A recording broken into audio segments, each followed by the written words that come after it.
Paz do Senhor, meus irmãos, bem-vindos a mais uma aula da nossa Escola Bíblica Online. Hoje nós estaremos estudando a nossa última lição da nossa revista deste trimestre e antes de iniciar a nossa aula, nós vamos orar ao Senhor. Pai, nós nos colocamos diante da Tua presença, Senhor, agradecidos por mais uma oportunidade, Senhor, de aprendermos da Tua palavra. Ela que nos dá direção, ilumina o nosso caminho, nos fortalece. Que o Senhor, nesse dia, venha abrir o nosso entendimento e coração para que possamos transmitir, Senhor, e também aprender e guardar no nosso coração a Tua palavra.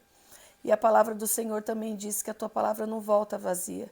Eu sei que falará a corações, também abrirá o nosso entendimento, os nossos olhos, para que nós possamos caminhar, Senhor, nesses últimos dias, guardando a Tua palavra, Pai, até que o Senhor volte, para a glória do Teu nome. Amém. Amém, meus irmãos. Vamos então hoje para a nossa lição de número 13, a nossa última lição deste trimestre, desta revista, meus irmãos, que foi tão proveitosa, tão abençoadora para as nossas vidas, onde nós aprendemos, pudemos estudar um pouquinho de como o inimigo tem trabalhado neste tempo, né, com as suas sutilezas, neste último tempo aqui da igreja na terra. Então nós estamos aqui nesta última lição e o título é Resistindo às Sutilezas de Satanás. E o nosso texto áureo diz: sujeitai-vos, pois, a Deus, resisti ao diabo e ele fugirá de vós. Está lá em Tiago, capítulo 4 e o versículo 7. Verdade prática. A submissão a Deus é a forma mais poderosa de resistir ao diabo. Nós vamos também para a nossa leitura bíblica em classe. Nosso texto base é na carta de Tiago, no capítulo 4, do versículo 4 ao versículo 10. Quem puder, abra sua Bíblia e nós vamos fazer esta leitura. Adúlteros e adúlteras, não sabeis vós que a amizade do mundo é inimizade contra Deus? Portanto, qualquer que quiser ser amigo do mundo, constitui-se inimigo de Deus. Ou cuidai vós que em vão diz a Escritura, o Espírito que em nós habita tem ciúmes? Antes da maior graça. Portanto diz, Deus resiste aos soberbos, dá, porém, graça aos humildes. Sujeitai-vos, pois, a Deus, resisti ao diabo, e ele fugirá de vós. Chegai-vos a Deus, e ele se chegará a vós. Limpai as mãos, pecadores, e vós de duplo ânimo, purificai o coração. Senti as vossas misérias, e lamentai e chorai, e converta-se o vosso riso em pranto, e o vosso gozo em tristeza. Humilhai-vos perante o Senhor, e ele vos exaltará. Amém, meus irmãos? Um texto onde Tiago está falando, né, sobre a nossa conduta, como nós precisamos estar nos purificando, né, sujeitando debaixo da potente mão do Senhor. Nós vamos agora para a nossa introdução, meus irmãos. Observamos em lições anteriores como a igreja genuinamente evangélica está sob ataque do inimigo por meio de várias sutilezas. O diabo tem procurado de todas as formas desviar a igreja do seu propósito e missão para a qual foi formada. Infelizmente, o que se observa em muitos círculos ditos cristãos é um evangelho diluído em que há pouco ou quase nada de essência cristã. Em vez disso, há muita mistura. Nesta lição, veremos como a igreja pode resistir às sutilezas de Satanás. Para isso, veremos que a igreja só será vitoriosa na guerra contra o adversário se centralizar a vida de seus membros no Cristo ressuscitado. Da mesma forma, é imprescindível que tenha as Escrituras como fundamento de fé e prática e buscar uma vida cheia do Espírito. Por último, é mostrado que nenhum cristão sairá vitorioso nessa guerra se não possuir forte compromisso com a igreja local. A Deus toda a glória. Bem, meus irmãos, eu diria que a palavra-chave dessa nossa introdução seria o comprometimento, né? Dessa nossa lição aqui de hoje, dessa nossa revista. É o comprometimento de cada um de nós, como cristão, de guardar a palavra de Deus, guardar os valores da palavra de Deus, nos manter firmes contra esses enganos, essas mentiras, né, irmãos, que o inimigo tem trazido para este tempo, né, para tentar destruir a igreja, enfraquecer o poder da palavra, né, da veracidade da palavra que vem do próprio Deus, deixada aqui na terra para nós podermos seguir, irmãos, e trazer, porque a palavra de Deus só nos traz paz, só nos traz alegria, traz direção, ela é luz para a nossa vida, a palavra de Deus nos orienta. A palavra de Deus nos alimenta. A palavra de Deus faz nós nos aproximarmos mais do Senhor. Então, o inimigo tenta, né, de forma sutil, a trabalhar para que a palavra de Deus não seja levada a sério. Até mesmo no meio dos cristãos, né, que têm se embaraçado e aceitado muitas heresias. Muitas coisas têm sido deixadas de lado, muitos princípios, e substituído por teorias humanas, né, por interpretações humanas, errôneas da palavra de Deus. Mas nós ainda estamos aqui, meus irmãos, como verdadeiros atalaias nessa terra, para que assim guardar a palavra do Senhor e que nós possamos continuar sendo esses que fala a verdade, se compromete com o reino de Deus e guarda esses valores. Amém, meus irmãos? Vamos para o primeiro tópico. Comprometimento com uma vida centrada em Cristo. Cristo, o Salvador. Escrevendo à igreja de Corinto, o apóstolo Paulo disse: porque nada me propus saber entre vós senão a Jesus Cristo. Cristo era o centro da mensagem de Paulo. Da mesma forma, Pedro disse: e em nenhum outro há salvação. Está lá em Atos, meus irmãos, capítulo 4 e o versículo 12. Cristo também era o centro da mensagem do apóstolo Pedro. Cristo era o centro da mensagem apostólica e de todos os cristãos. E descendo Filipe à cidade de Samaria, lhes pregava Cristo. Está lá em Atos, capítulo 8 e o versículo 5. As Escrituras são bem claras. Não há outro Salvador fora de Jesus Cristo. Não há exceções. Quando um cristão ou igreja esfria ou se afasta da fé, Cristo é logo tirado do centro. Outras formas de culto, filosofias e ideologias passam a ganhar espaço quando Cristo deixa de ser o centro da vida. Então a palavra de Deus, ela sempre vai nos mostrar que Cristo é o centro e nós nos mantendo centrados na palavra, no testemunho de Cristo, nós estamos, irmãos, seguindo fielmente a palavra de Deus. O que tem acontecido é que nós, neste tempo, temos nos distanciado do Cristo verdadeiro, do Cristo que é pregado na palavra, dele ser o centro da pregação. E nós lemos aqui que ele era o centro da pregação apostólica. Tanto Paulo como Pedro, usados de exemplo aqui, próprio Filipe, pregavam a Cristo, aquilo que ele é, a sua obra, aquilo que ele fez para nos resgatar. Este é o verdadeiro evangelho, sendo Cristo o centro. Então, Cristo é o nosso maior exemplo. Ele não pode deixar de ser um exemplo e ser substituído por teorias ou algo voltado para centralizar o homem, colocar o homem como centro. Não, Cristo é o nosso Salvador. Cristo é o centro. Cristo é o motivo da pregação. Cristo é o centro da palavra de Deus, né? Então, aquele que permanece, guarda a Cristo, aquilo que ele fez como seu exemplo, está guardando, irmão, fielmente a palavra do Senhor no seu coração. Então, nós não podemos nos distanciar desta verdade.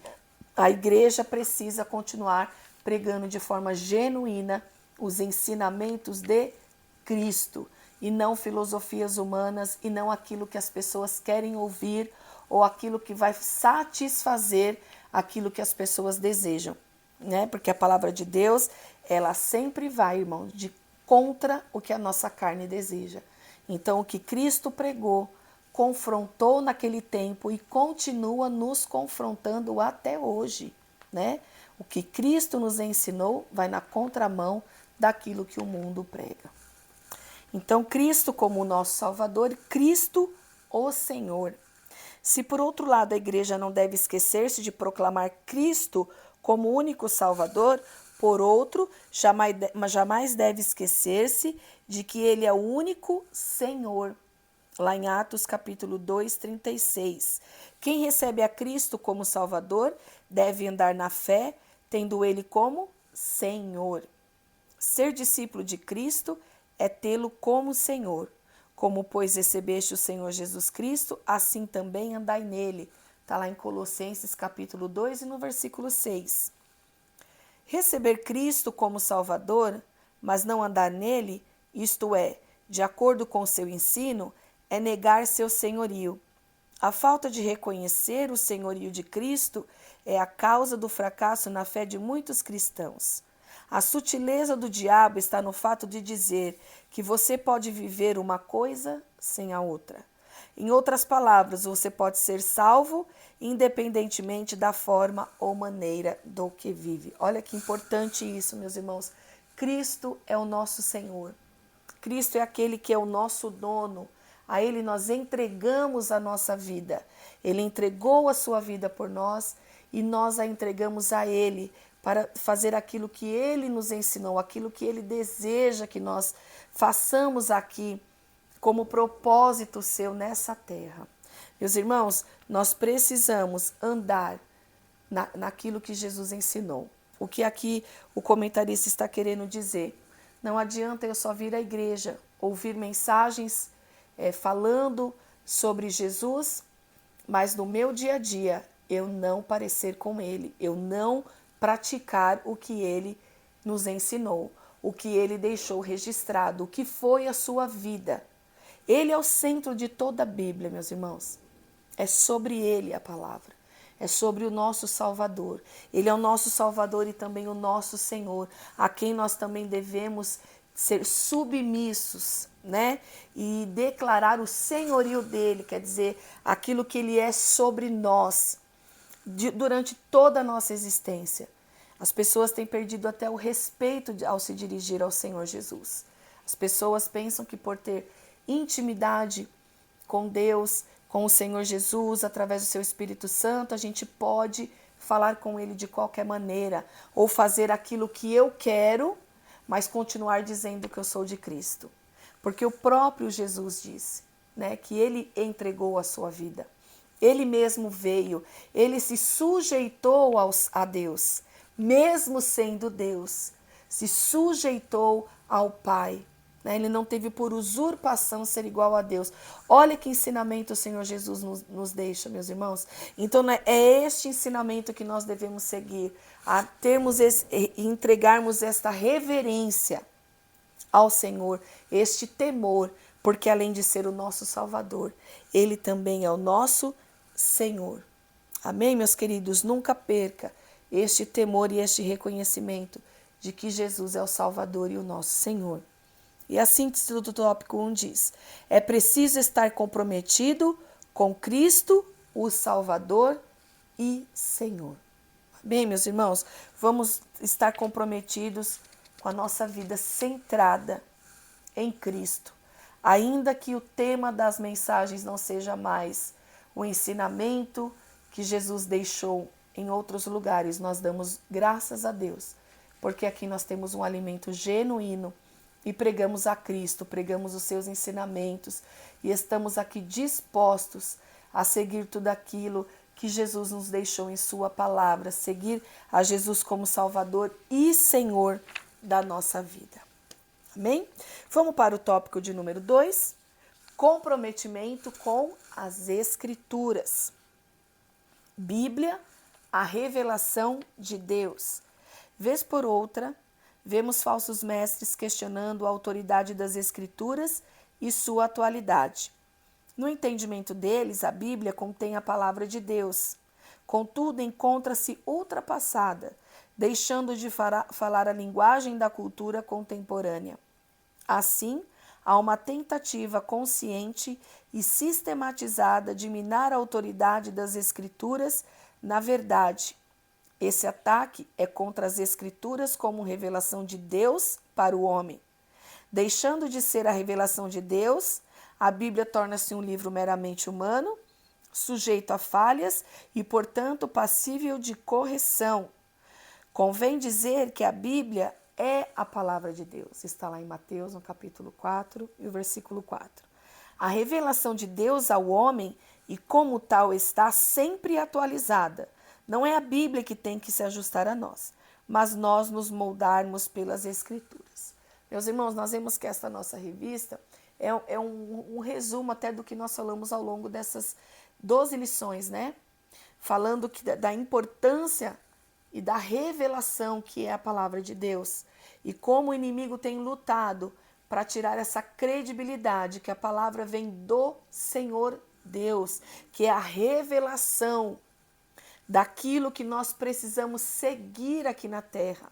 Palavra de Deus que dá direção, que mostra, que revela, que orienta. E isso o inimigo tem lutado muito para que ela perca a sua autenticidade como vindo de Deus, porque assim ela perde o seu valor. Ela é um livro como qualquer outro, que pode ter um erro, que pode ter um erro de sequência, que pode ter vários erros, mas a Bíblia não há erros, porque nós continuamos crendo que a Bíblia é a palavra de Deus. Ela continua sendo e continuará sendo o nosso único livro de regra de fé e prática de todo cristão. Lute por isso, meu irmão, para continuar comprometido com as Escrituras. Eu sei que vai parecer daqui a algum tempo, e já temos vivido isso, irmãos, que a gente está totalmente ultrapassado por povo do mundo, né? Estamos indo realmente na contramão. Mas é este o papel da palavra de Deus, né? No próprio momento que Jesus veio, ele era a própria revelação da palavra, e ao ensinar aquilo que ele veio para ensinar, ele já trouxe muito confronto, né? Para já naquele tempo, do que é realmente servir a Deus, do que é realmente ser um servo e um seguidor de Cristo. Então não tem como nós falarmos que seguimos a Cristo e não crermos na sua palavra. Amém? Continue guardando esses valores da palavra de Deus. A Bíblia não precisa ser atualizada. A Bíblia continua muito atual, irmãos. Cada dia que a gente vai lendo a palavra, a gente vai vendo que tudo que está escrito aqui, que foi escrito há mais de 2000 anos atrás, é muito recente, é muito real. Como o ser humano pode passar o tempo que for, o século que for, o milênio que for, continua agindo da mesma maneira em suas maldades. E o fim é sempre aquilo que está registrado aqui. Como Deus levantou naquele tempo, no Antigo Testamento, confrontando o povo, trazendo as leis para que o povo visse aquilo que precisava ser mudado nele próprio, mas a lei em si se tornou um próprio fim. Mas aí veio a graça, né, que abriu aí o caminho. O próprio Jesus abriu o caminho da graça, de falar com Deus, de estarmos diante de Deus, de nos resgatar, de nos dar a oportunidade de termos uma nova vida com Cristo, um novo nascimento nele, meus irmãos, nele, no exemplo que ele nos deixou. E a palavra de Deus toda, ela é importante para nós. Então, é tudo sobre o que Jesus fez, não precisa ser atualizada. Ela não precisa ser mudada em nada. O que precisa ser adequado é a nossa vida entrar no que a palavra de Deus diz. E não o contrário, né, meus irmãos? Vamos lá. Bíblia, regra de fé e conduta. Quando a Bíblia deixa de ser a revelação de Deus para nós, então ela também deixa de ser a nossa regra de conduta e fé. Uma igreja genuinamente evangélica precisa se conscientizar de que as Escrituras são a fonte dos valores ético-morais e espirituais que devem nortear a vida do cristão. Se não fosse a mediação das Escrituras, o cristão se encontraria desnorteado na sua caminhada. Como saberíamos, por exemplo, dos malefícios da idolatria se as Sagradas Escrituras não nos orientassem sobre eles? Está lá em 1 Coríntios, capítulo 10, do versículo 19 ao 21. Da mesma forma, como saberíamos que o adultério, o divórcio, a ideologia de gênero, etc., são práticas danosas que corroem e destroem o modelo de família idealizado por Deus? Que está lá em Provérbios, no capítulo 6, no versículo 20 ao 35. Somente por intermédio da Bíblia temos orientações seguras e precisas sobre isso.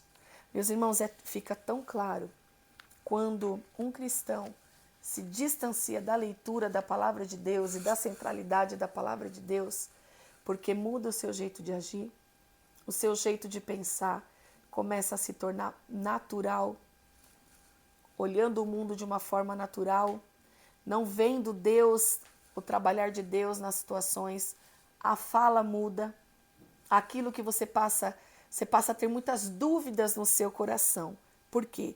Você se distanciou da Bíblia como único livro de regra de fé e conduta para a sua vida.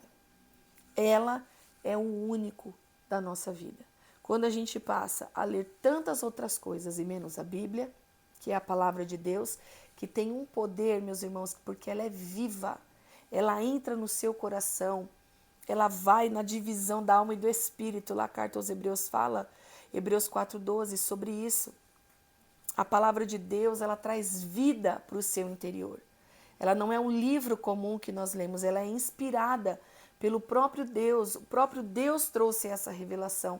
Então há um poder que nós ainda não, talvez você ainda não compreenda, mas que quando você começar a ter mais contato com a palavra de Deus, ela vai limpando o seu interior, vai abrindo o seu entendimento, o seu coração, o seu olhar espiritual para as coisas.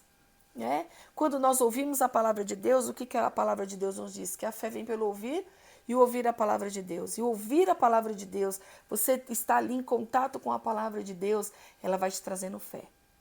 Ela vai te alinhando, ela vai te fazendo parecer mais com Cristo, porque Ele é a própria revelação da palavra.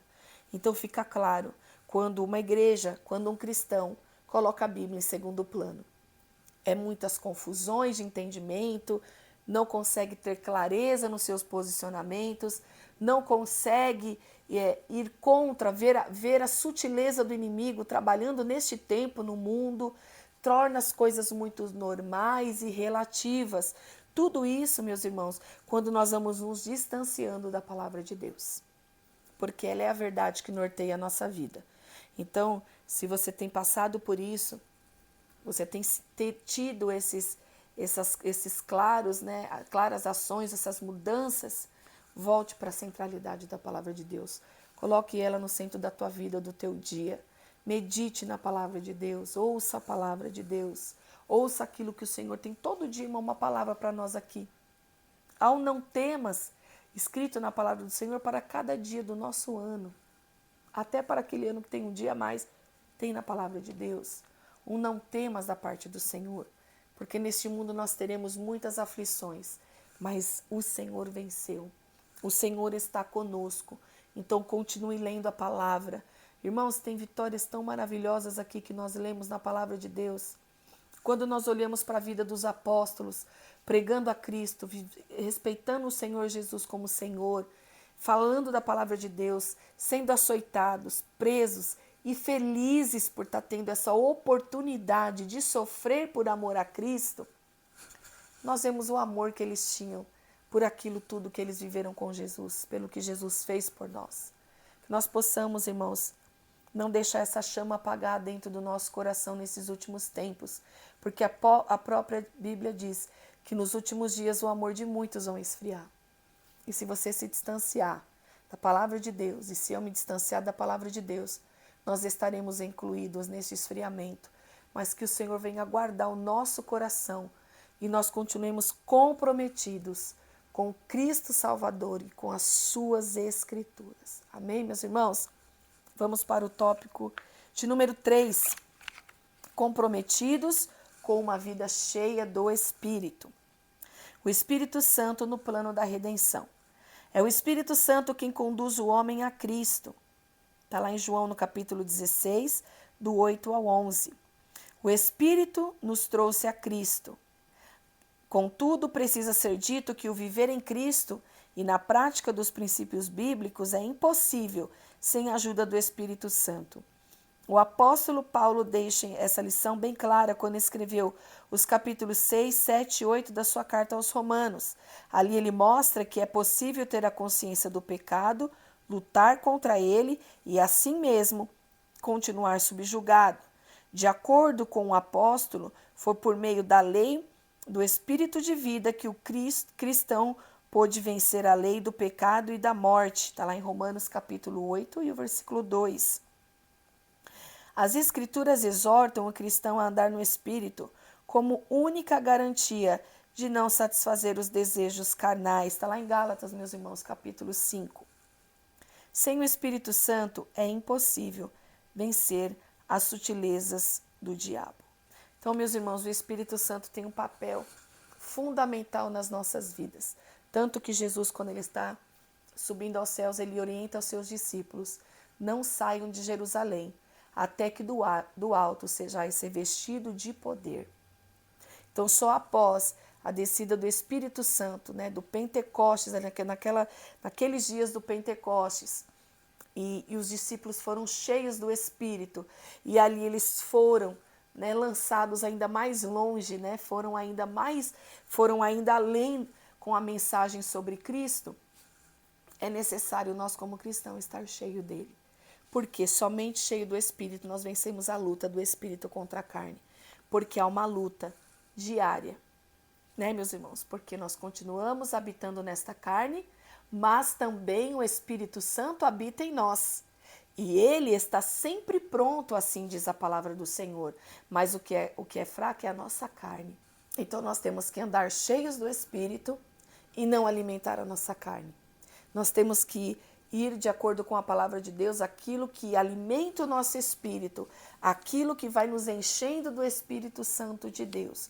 Por isso a necessidade, meus irmãos, do Espírito Santo estar em nossas vidas para nós vencermos essa luta, né?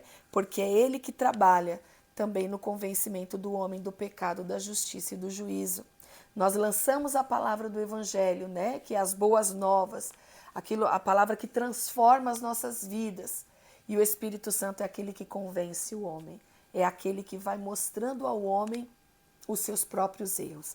Então, o Espírito Santo traz a clareza de quando nós pecamos, de quando nós entristecemos ao Senhor. É Ele que atua, é Ele que nos mostra. E sem a presença dEle na nossa vida, nós não temos essa orientação. Nós ficamos perdidos no que fazer, no que estamos fazendo, se estamos certos ou errados, porque Ele é aquele que vai alimentando e nos sustentando em nossa vida espiritual. Amém, meus irmãos? Que nós possamos continuar cheios do Espírito Santo de Deus, porque Ele que traz também a revelação da palavra do Senhor. É Ele que traz à mente a palavra do Senhor. Quando nós estamos nos dias difíceis, Ele traz à nossa memória. Ele traz à nossa memória aquilo que a Escritura diz. Ele traz à nossa memória, sempre nos trará aquilo que nos dá esperança. Nós temos sempre que continuar buscando, nós temos a nossa parte, meus irmãos, e o nosso papel nisso. De nos estarmos também posicionados, também de estarmos abertos e buscando ser cheio do Espírito Santo de Deus. Essa é a nossa parte, essa é a nossa função.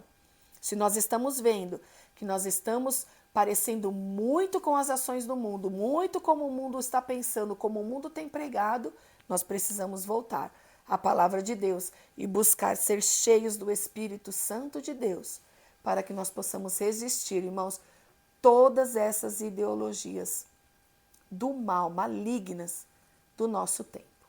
Amém? A vida cheia do Espírito. Há uma obra do Espírito no interior do cristão que o santifica. Está lá em 2 Tessalonicenses, no capítulo 2 e o versículo 13. Podemos dizer que essa é uma obra consagradora do Espírito. Fomos purificados do pecado pelo sangue de Jesus. E temos o Espírito Santo presente em nós, que nos permite viver uma vida santa em um mundo de impurezas. Lá em Romanos capítulo 8, versículo 13. Essa capacitação para a santidade permite ao cristão viver uma vida cheia do Espírito diante de um mundo hostil. Contudo, há também uma obra capacitadora do Espírito Santo.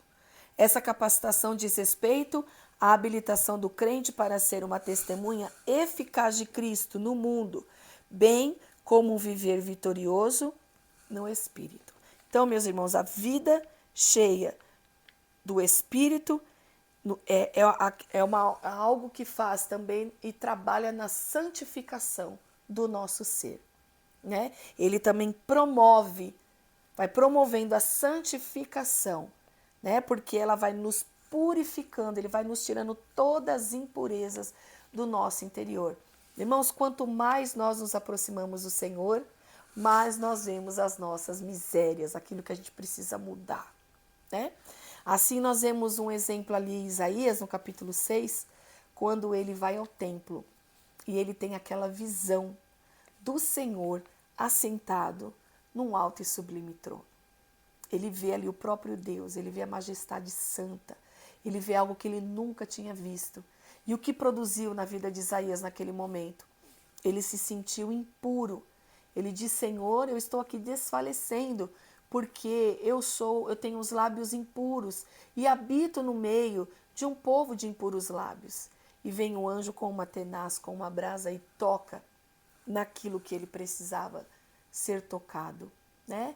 E ele diz: ai de mim, ai de mim. Porque, meus irmãos, quanto mais nós nos aproximamos da palavra de Deus, mais lugar que nós estamos dando para o Espírito Santo trabalhar na nossa vida, governar a nossa vida, né? Porque ele vai trazendo, irmãos, e vai nos fazendo caminhar e ter ações e reações segundo a palavra do Senhor. Então ali o próprio Isaías ouve algo sendo dito: a quem enviarei e quem há de ir por nós? E isso o impele a tomar uma ação e ele dizer: eis-me aqui, envia-me a mim. Então, quando nós temos uma vida realmente, irmãos, de consagração, de aproximação da santidade do Senhor, que só o Espírito Santo vai nos conduzindo, é Ele que nos conduz neste caminho de santificação, nós vamos olhando para dentro de nós e nós falamos: ai de mim, ai de mim. Porque nós vamos vendo, irmãos, que todos os dias nós precisamos aprender algo e deixar algo, né? Costumo dizer, meus irmãos, quando nós vamos orar, nós sempre deixamos algo nosso ali e trazemos algo novo da parte do Senhor. Nós vamos nos parecendo cada dia mais com o nosso Senhor.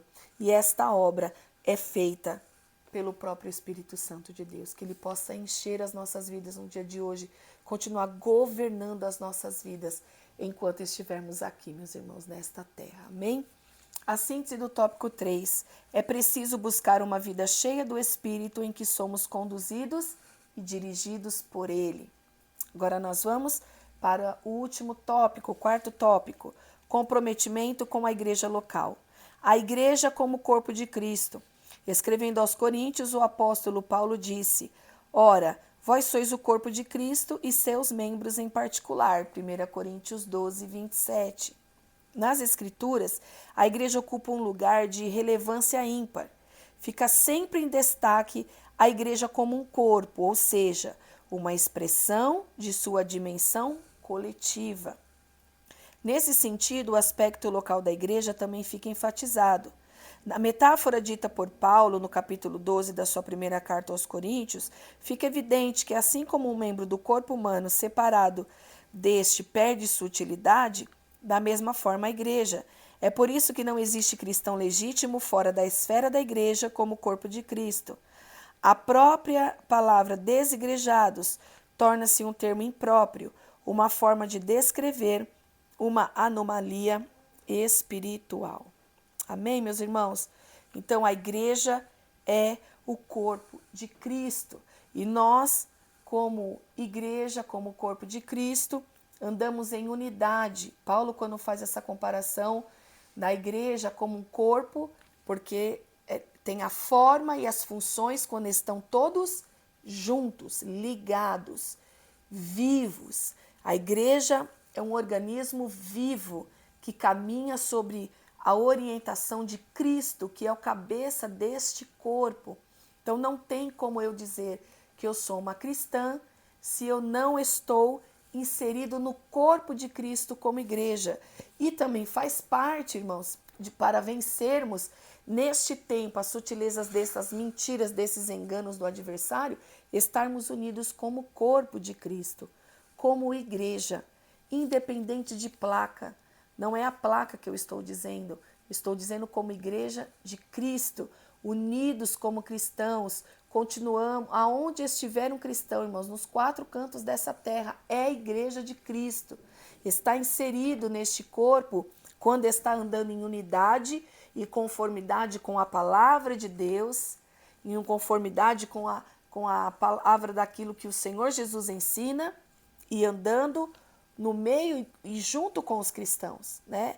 Então aqui o próprio comentarista diz que a palavra desigrejado, né, que é um movimento que existe neste tempo de pessoas que são contrárias a estar junto com outros cristãos, reunidos como igreja em algum local, algum lugar, porque não creem que igreja é isso, não preciso estar junto, mas nós precisamos estar junto, porque é assim, né, que o próprio apóstolo Paulo nos ensina através aqui na palavra do Senhor sobre a igreja como um corpo. Então isso mostra que temos que andar unidos, juntos, comprometidos com o corpo de Cristo.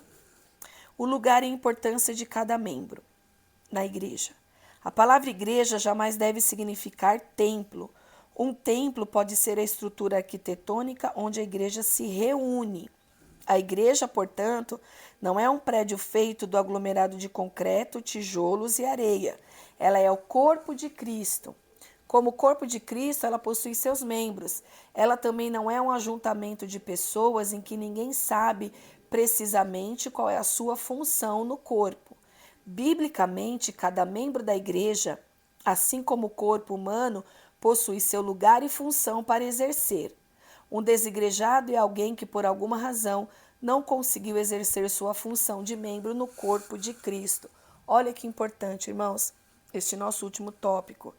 Então, o lugar onde a igreja se reúne não é o lugar que torna-se o corpo de Cristo que se chama igreja, mas é a igreja onde ela está reunida que leva este nome. Igreja, porque ali está reunido o corpo de Cristo, não é o conjunto arquitetônico, não é ali o local, o cimento, ou até mesmo um lugar que seja até uma tenda, um lugar feito construído de madeira, um lugar simples, mas o local onde o corpo de Cristo se reúne, ali é a igreja de Cristo reunida. Ali é o corpo de Cristo vivo, adorando e exaltando o nome do nosso Senhor. Ela não é só um ajuntamento de pessoas também. Ela é aquele grupo de pessoas que cada membro, assim como o corpo de Cristo, sabe a sua função. E o Espírito Santo, irmãos, é ele que vai revelando o propósito que tem na vida de cada um de nós. E dentro deste corpo nós temos funções. Nós somos chamados cada um para algo. Um para ensinar, outro para ser mestre, outro para pastorear. Cada um tem o seu chamado e também o Espírito Santo dá dons, que também é usado para a edificação deste corpo, né? Então, em tudo o Espírito Santo atua e por isso nós precisamos estar unidos e reunidos, porque como igreja nós também somos edificados. Um edifica o outro. Olha que coisa maravilhosa, irmãos. Mas para isso precisamos estar todos juntos, comprometidos com a igreja de Cristo aqui na terra, com todos aqueles que servem ao Senhor. Amém, meus irmãos? A síntese do tópico 4 é preciso comprometer-se com a igreja como corpo de Cristo. E a nossa conclusão, chegamos ao final desta lição e do trimestre. Nosso propósito foi mostrar os ataques sutis de Satanás contra a igreja e destacar as estratégias para o povo de Deus permanecer firme na resistência contra o adversário. Sabemos que os dias são difíceis, mas o Espírito Santo é o guia e o auxiliador da igreja. Meus irmãos, a nossa guerra já é uma guerra vencida. É uma guerra que já foi vencida pelo próprio Senhor Jesus Cristo. Nós, neste tempo, temos que nos manter comprometidos com esses valores. E eu creio, porque nós temos o Espírito Santo em nossas vidas, que nós vamos passar. Nós vamos vencer a cada tempo, a cada engano, a cada mentira do adversário, guardando a palavra de Deus. Guardando e respeitando as Escrituras, tendo temor do nosso Deus, sendo cheios do Espírito Santo de Deus. E nós vamos vencer, irmãos, o diabo, assim como nós vimos o Senhor Jesus vencer ali ele no deserto, na tentação. Foi com a palavra. E nós assim venceremos. Amém, meus irmãos? Queria deixar aqui algumas referências, você que gosta de anotar antes de encerrarmos, com alguns temas e algumas referências também para vocês sempre aí ter como vocês se aprofundar mais na palavra e também como refutar esses enganos, essas sutilezas nesse tempo. Cristo como centro da nossa vida. Está lá em 1 Coríntios, no capítulo 2 e o versículo 2, Atos, capítulo 8 e versículo 5. Andemos na presença do Senhor Jesus, o Salvador. Colossenses, capítulo 2 e o versículo 6. Depois os irmãos leiam com calma, que é muito importante nós lermos a palavra do Senhor. Moldando-nos segundo a Bíblia, Salmo 119, 105. A Bíblia é que norteia os nossos valores. Olha que importante, anota essa referência. Hebreus 4, 12. O Espírito Santo nos santifica. Está lá em 2 Tessalonicenses, capítulo 2 e o versículo 13. Perseverando como membro do corpo de Cristo. 1 Coríntios, capítulo 12 e o versículo 27. Amém, meus irmãos? Leiam essas referências aí ao longo dessa semana. Releia as referências aqui citadas. Isso é muito importante, que isso vai alicerçando a sua fé, vai deixando sempre a palavra de Deus na sua mente, porque aquilo que nós mais, irmãos, empreendemos o nosso tempo, aquilo mais que nós lemos e aquilo que mais nós olhamos, é o que vai estar sempre registrado na nossa mente e no nosso coração. E que seja sempre mais da palavra de Deus na nossa vida. Amém, meus irmãos? Que Deus abençoe a cada um e até a próxima aula.